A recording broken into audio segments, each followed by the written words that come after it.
Hola, ¿qué tal? Soy Jesús. Bienvenidos una vez más a la Quincalla del Chugo. Un placer tenerlos a todas y todas de vuelta en este espacio. Hoy voy a traer una reseña de una novela histórica, de un libro fascinante. Les hablo de la novela del escritor español Santiago Posteguillo, Yo Julia, ahí la tienen. Una novela ganadora del premio Planeta en el año 2018 y que es un texto realmente fascinante. Esta novela pues se desarrolla en el siglo II de la historia del Imperio Romano, el siglo II después de Cristo. Es importante recordar que a finales del siglo I y durante buena parte del siglo II de la historia del Imperio Romano, Roma vive una etapa de estabilidad, una etapa de progreso, de expansión, bajo el reinado de los llamados 5 emperadores buenos. Así los llamó el gran escritor Maquiavelo, ¿no? Esos 5 emperadores buenos pues son en primer lugar Nerva, que en su momento fue nombrado por el Senado, y luego lo sucedieron 2 emperadores nacidos en Hispania, en la Hispania Bética, lo que hoy es pues la región de Andalucía en España. Estamos hablando pues del emperador Adriano y del emperador Trajano, o en realidad el emperador Trajano y luego el emperador Adriano. Durante el reinado del emperador Trajano pues el imperio alcanza su máxima expansión territorial. En cuarto lugar, estamos hablando del emperador Antonino, y por último cierra ese gran emperador, filósofo Marco Aurelio. También es una etapa pues de los llamados emperadores adoptivos. Entonces durante esa etapa pues Roma vive un periodo de expansión, de progreso, y eso se ve cortado con el reinado del sucesor de Marco Aurelio, que es el emperador Cómodo. Cómodo es un emperador sediento de poder, un emperador delirante, un emperador que cree que es la encarnación de Hércules en la tierra, un emperador que no presta atención a los asuntos de Estado del imperio, un emperador que deja o que gasta el dinero de las arcas de Roma pues sin miramientos, y es un emperador que en este sentido recuerda mucho a otros emperadores anteriores de la historia romana, como pueden ser Calígula o el propio Nerón, ¿no? Entonces, bueno, la novela empieza justamente con el reinado del emperador Cómodo, hijo de Marco Aurelio. Y pues ahí se empiezan a desarrollar toda una serie de acontecimientos, de sublevaciones, de conspiraciones que terminan con la muerte del emperador Cómodo. Muerto el emperador, el Senado nombra a un sustituto, Pertinax. Ese emperador pues no dura mucho tiempo en el trono, no logra controlar bien, sobre todo a la guardia pretoriana, es asesinado en un golpe de estado, y tras su muerte se genera un vacío de poder en todo el imperio, pues que nadie sabía muy bien quién podía sustituir entonces al emperador Pertinax. Juliano, que es un senador, compra la guardia pretoriana y se hace con el cargo de emperador, prácticamente comprando el imperio, pues un personaje que tiene una fortuna muy grande, procedente de la venta ilegal de esclavos. Y pues en ese contexto entonces comienzan a darse una serie de tensiones y de levantamientos contra el gobierno de Juliano, o del emperador Juliano. En este sentido pues surgen entonces 3 candidatos fundamentales para aniquilar al emperador Juliano y hacerse con el poder en Roma. Estamos hablando en primer lugar del gobernador de Britania, Albino, del gobernador de Siria, Pesenio Nigro, y fundamentalmente del gobernador de Panonia Superior. Panonia Superior es una región que hoy en día pues estaría ubicada pues más o menos al sur de Alemania, Austria y Hungría, más o menos esos 3 países. Y el gobernador de esa región se llamaba Septimio Severo. Entonces esos 3 candidatos surgen como contrapeso a este imperio comprado por Juliano, y comienzan toda una serie de intrigas. Estos 3 personajes que acabo de nombrar son muy importantes porque son gobernadores que tienen 2 legiones a su cargo, o sea, es decir, que tienen un peso militar importante como para hacerse con el imperio. Y a partir entonces de esta realidad, pues se da el pistoletazo de salida para todo el desarrollo narrativo y dramatúrgico de la novela. El libro está dividido en 5 sublibros o en 5 capítulos que están muy bien estructurados. Tiene además una introducción pues por supuesto escrita por el autor del libro, pero que utiliza para ella a la figura de Galeno, médico personal del emperador Cómodo, luego también médico de la familia de Septimio Severo, y que es una figura fundamental dentro de la historia de la medicina. Y utilizando la figura entonces de Galeno, del médico Galeno, pues el autor nos introduce en la historia de Julia, en esa introducción, y nos habla de que la mejor manera de estructurar el libro es a partir de los 5 principales enemigos que hicieron frente a Julia, o que Julia tuvo que hacerles frente, ¿no? Entonces estamos hablando de que el primer libro es el libro de Cómodo, el segundo es el de Pertinax, el tercero es el de Juliano, el cuarto es el libro de Nigro, y el quinto es el libro del emperador Albino. Entonces, de esa manera está estructurado el libro. Cada uno de estos libros tiene una pequeña introducción que se titula El diario de Galeno. O sea, Galeno hace la introducción a estos libros y a partir de ahí comienza la historia. Todo esto me lleva pues al punto 3 de este video, que es justamente los temas fundamentales de la historia. Y por supuesto, el tema más obvio y el tema más importante creo que es el rol de la mujer en la historia, el rol de la mujer en la política y más en concreto el rol de la figura femenina dentro del imperio romano, ¿no? Entonces, en este sentido, la novela pues rescata a un personaje, a Julia Domna, que es un personaje histórico fundamental, pero olvidado por una historia que normalmente está escrita por hombres y que solo considera pues normalmente dentro de toda la narrativa a la figura masculina. Entonces el autor pues un poco rescata esta figura con el argumento de que Julia Domna era quizás una mujer que gozaba de una inteligencia superior en su tiempo, una mujer muy ambiciosa y una mujer pues que tras bastidores logró controlar el imperio más poderoso de aquella época. Entonces, es imposible que la historia pues olvide a un personaje de este calibre solamente por el hecho de ser mujer y muy importante sobre todo también por el hecho de ser extranjera, pues Julia Domna es un personaje que nació en la provincia de Siria. Entonces, en Roma era considerada pues como una extranjera, ¿no? Le cedo la palabra a Santiago Posteguillo.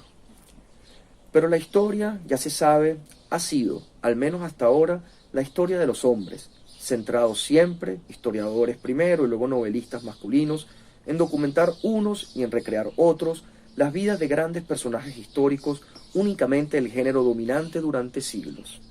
Hace ya tiempo que, profundizando en la historia antigua de Roma, he llegado a la conclusión de que si bien es muy posible que, dada la estructura patriarcal de Roma, hubiera muchos más hombres que mujeres en posiciones de relevancia, no es menos cierto que con frecuencia el historiador hombre y el novelista hombre han dejado de lado a figuras históricas femeninas de enorme impacto tan solo por el hecho de ser mujeres, ¿no? Un poco sobre este tema de la historia de la mujer en política y la fuerza y el poder de las mujeres tras bastidores gira buena parte del libro. Pero al mismo tiempo no solo estamos hablando, digamos, de una historia que pudiéramos considerar en este sentido, pues, que uno pudiera tachar de feminista o algo por el estilo. Nada que ver. En realidad Julia Domna es una mujer, es el intelecto preponderante, es la que diseña un plan para construir una nueva dinastía dentro del imperio y para acabar con todos los rivales, pero al mismo tiempo su esposo Septimio Severo es el brazo militar, el genio militar, el brazo que ejecuta un poco el plan de su mujer, de Julia Domna. En este sentido estamos hablando de una llave que se compenetra muy bien y que es una llave pues que está marcada por algo muy importante, por una variable muy importante que no existía o que no existió en el caso de otros emperadores, y es que el emperador Septimio Severo, o en este caso todavía gobernador Septimio Severo, amaba a su esposa Julia Domna y Julia Domna lo amaba a él. Tenían una relación de amor recíproco, cosa que no existió con otros emperadores y que de alguna manera fue una fuerza que muchos de los rivales pues de esta pareja no logró calibrar bien. Un segundo tema del que creo es muy importante hablar con relación a esta novela es el tema del poder. Pues el poder, creo, si se me permite llamarle así, es la variable independiente que de alguna manera permea todas las páginas del libro, todas las páginas de la novela, ¿no? Estamos hablando pues de un tema que este libro puede ser perfectamente leído en cualquier cátedra de sociología política, de historia política, pues justamente muestra muy bien, refleja muy bien el tema de la ambición por obtener el poder, por ejercerlo y por perpetuarse en el manejo del poder. Y no solo perpetuarse a sí mismo, sino perpetuar a la propia familia, es decir, la construcción de una de una dinastía. En este sentido creo que la novela refleja muy bien que no existen diferencias fundamentales en la relación que existe entre hombres y mujeres con el poder. Tanto hombres como mujeres se ven tentados de la misma manera por la variable poder y son capaces, pues para obtenerlo, de llevarse por delante pues, a las vidas de miles de personas y de llevarse por delante todo aquello que sea necesario con tal de obtenerlo. En este caso Julia Domna es un caso paradigmático de esto que les estoy diciendo. De hecho, su esposo Septimio Severo no tenía esa ambición tan marcada como la tenía Julia a lo largo de la novela. Eso se ve muy bien y claramente reflejado en el libro, ¿no?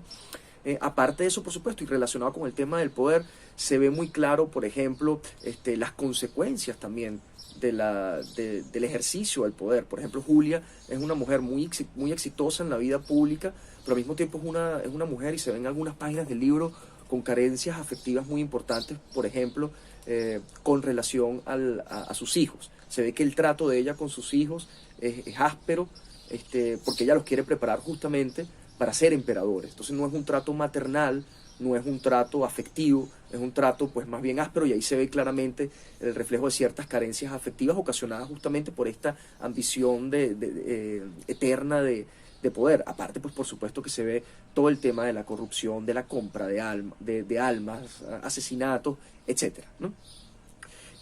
Un tercer punto que creo que es importante reflejar es que por supuesto la novela es un libro fascinante sobre la historia del imperio romano. Esto pues que habla de emperadores, habla de batallas, habla de las esposas de los emperadores, les da un rol dentro de la historia, pero también es un texto que habla por supuesto también del pueblo, de la plebe, y sobre todo me gustó mucho que se hiciera cierto hincapié en la vida de los esclavos, es decir, la historia pues que no se cuenta de estas personas que estaban allí, que estaban presentes, pero que nadie consideraba, ¿no? Y en este sentido, pues quisiera hacer una pequeña cita que denota muy bien el nivel de detalle al que llega este libro con relación a la vida de las personas dentro del Imperio Romano.